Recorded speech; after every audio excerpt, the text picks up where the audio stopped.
Welcome. Previously given you a general introduction to the conference. After you apply, you're going to receive a series of draft documents. And the one that you want to start with is the quad chart. Quad chart gives a basic summary of what you want to communicate, the most important aspects of your technology. There is not room for everything in a quad chart, and it can be really, really frustrating. But it helps you determine what is most important to communicate. So as you look at this, I'm going to go through a general form, and then I'm going to go through some examples. But it's really important that you please leave the fonts alone for consistency with other companies that are at the conference, and also just so it's readable, because these documents are going to go on to people. Not like this one company, they actually sent me a quad chart and they said, I didn't have enough room, so I just shrunk the font until I could get it. And they had like a 6-point font with a page with almost no blank space on it at all. It was horrible to read. I'm going to cover the specific chart that's needed for the Tech Scouts. You know, when somebody asks you for a quad chart, the first thing you need to ask is, what information do they need? Because quad chart just means a chart that's split up into 4 parts. And they can be used for all kinds of things.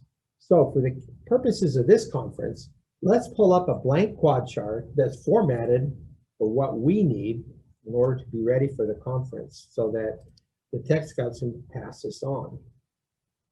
At the top, you're going to see a place for a logo. That's really helpful starting out. Just starts to get people's attention and helps them to distinguish your company from another company. Then beside that, you're going to have contact information. This information is going to be not just anybody in your company. This is going to be the single point of contact for your company. What the Tech Scouts are looking for, and this varies from person to person, but in general, they want a single communication link to your company, at least for now.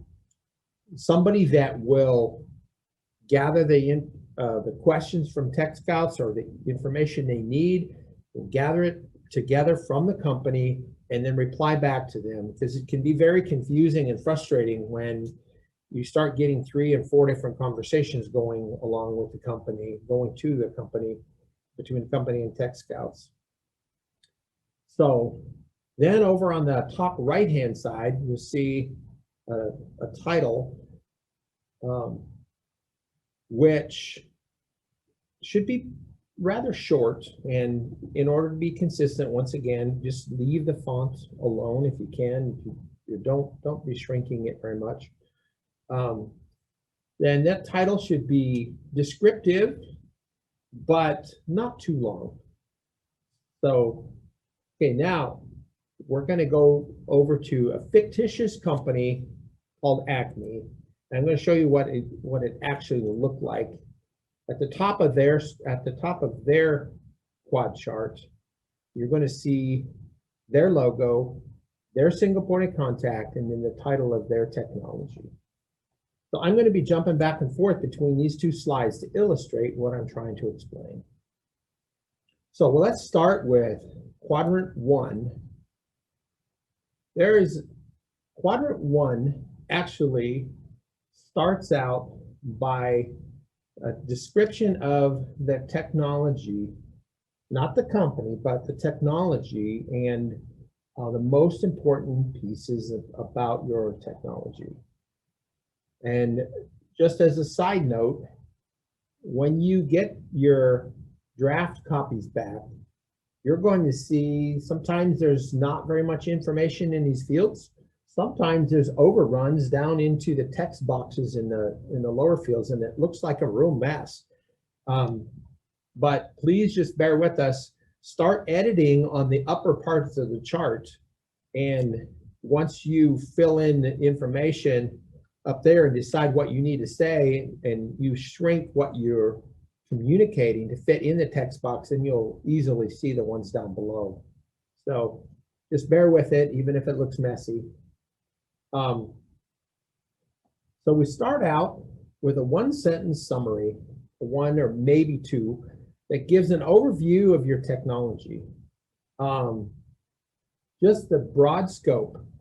And then a descriptive graphic can go in there if you have one. Not just any graphic, but something that really kind of shows the essence of ballpark of what you're doing. That can be really helpful.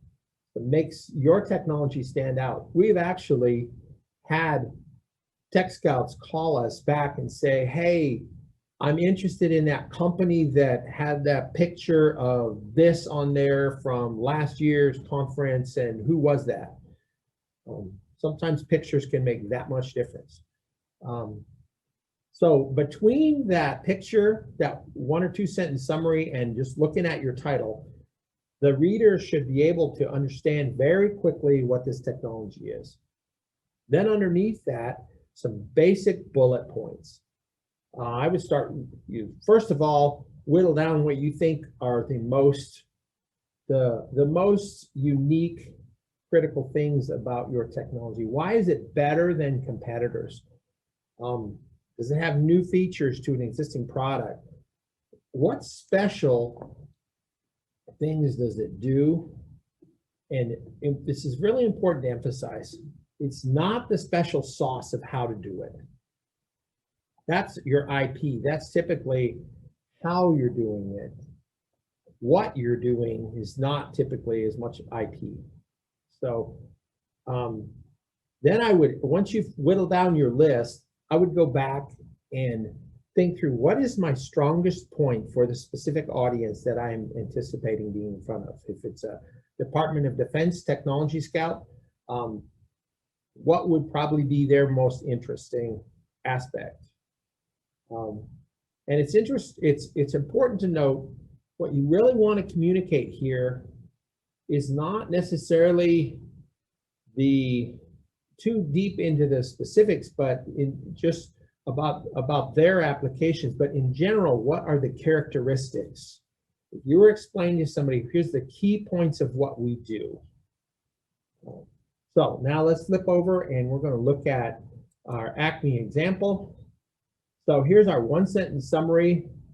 It talks about minimizing waste stream and using the byproducts off of it to generate electricity and heat. So we have a picture that looks rather descriptive of some kind of a system. We don't have a lot of detail here, and we don't necessarily need that. But, and we realize this is probably an exaggeration, but basically it's saying, hey, we can put any kind of feedstock into this thing. An important point, we don't have to worry about what kind of waste is going in there and having to sort it. We just throw it in there. And the output is non-hazardous. It renders everything that goes in there inert. It breaks it down into things that we don't need to worry about. Produces clean syngas. Depending on the waste stream, you can get different volumes of that. It's also going to produce some char that comes out the backside as well. It's a net producer of energy, so it actually uses some of the gas that's coming off of there to run that heating in the system. So it operates as a net producer of energy, and it kills pathogens and gets rid of hazardous problems, hazardous materials, just even hospital waste, which can be a big deal. So that's kind of an example of the sort of things that you want to communicate in a quadrant 1. Notice this is just generally what it does. That becomes important. I'm going to talk about that in just a little bit later. So now we move on to quadrant 2. What we want to show here under past performance of the technology in the company, mostly the past performance of the technology. Sometimes the company will feed into that, but remember the tech scouts are predominantly looking at this technology and whether it's relevant to them. They don't really care as much at this point about your company. It's the technology that they're evaluating. So what has it shown? What has already been demonstrated? It's not really so much about things about the company, as I mentioned, but there are relevant things about the company, maybe background of your company. Maybe you're working on a technology that the fact that you spent the last 5 years working in another area, and now you've seen how that applies to this new area, that could be really significant. Or there could be other related products. So you want to communicate the status of your technology, special features, some demonstrations. If you have some simulations about it, that's what you would want to put here. So you're backing up some of what's been done. And especially, I would say, put your strongest points forward again. I would put the technology points at the top. And then if you have room down at the bottom, go ahead and you can add a bullet point or two about the company. But the company is not really that significant at this point. So now, now we're going to move on to quadrant 3, which are the top right-hand corner. What is the relevance to the combatant command or other need? This may change, depends on which conference you're talking about here. For our Encountering Innovation conference, it would be combatant command. The tech scouts from the different combatant commands, which you can look up, and I've talked about in the previous video. They're your primary audience. There are others in the audience as well, but that would be your primary audience. There is opportunities that they have, that they share about as much as they can about their needs, and so we're targeting those areas that they have mentioned to us as needs. They talk to us as needs, and you can find charts on that. We'll talk more about that another time. For other conferences, that might be more of a specific audience. For example, space conference, this will actually relate to space relevance, different technologies that would relate to, say, for instance, some might be software for monitoring location, others might have to do with launch capabilities, others would be comm systems, communicating between satellites. Those are all space technologies, but they are, in general, different categories associated with it. So, and just remember, in quadrant 1, I want to refer back to, this was about what does your technology do? In general, I mean, in the specific uniquenesses. Now, in quadrant 3, this is an important point. What does your technology do to solve a problem for the customer that you are going to be speaking to? And again, I would go through, summarize what you think are the most important points, and then look at them and say, what are the strongest points about this? And that is a subjective call based on what you know, what you think you might know about the situation. Maybe in a situation where you're adding a new capability that is really a game changer, that's way more significant than the fact that maybe you can do it at a cost level that's, you know, less than something with a lesser technology. Their main focus is going to be the capability, and maybe secondarily the actual cost of the capability, depending on what it is. So now let's flip over and we'll go to our ACME example here. So looking back at quadrant 1, these are general categories of what we'll do. Now in quadrant 3, why would this be important, this technology? Well, it's self-contained and it's self-operating processing of waste. It is a net producer of energy. That means, and probably could flesh out more here, it does not require a lot of its own fuel or power. So if you were to put this in a more forward location, you wouldn't have to worry about a convoy bringing energy to it, because it's going to make its own energy after you get it started working. Similar to a car, it takes energy to start your car, but after your car is started, it actually replaces that energy and makes more. Gets rid of hazardous waste, especially it could be brought out a lot more. You've got waste materials and food and other things that become a big problem. They also have to be trucked and moved around from forward locations. It's a big deal. The fact that this fits in a standard ISO container, that means there's no special shipping logistics, so it can just put this into the stream of things that they need, wherever it needs to go, and it fits right in. So this is a basic example of the kinds of things you're going to be pointing out in Quadrant 3. And now we're going to jump to Quadrant 4. Let's look at the questions related to that. First of all, TRL. TRL, that's a number that's based on your assessment.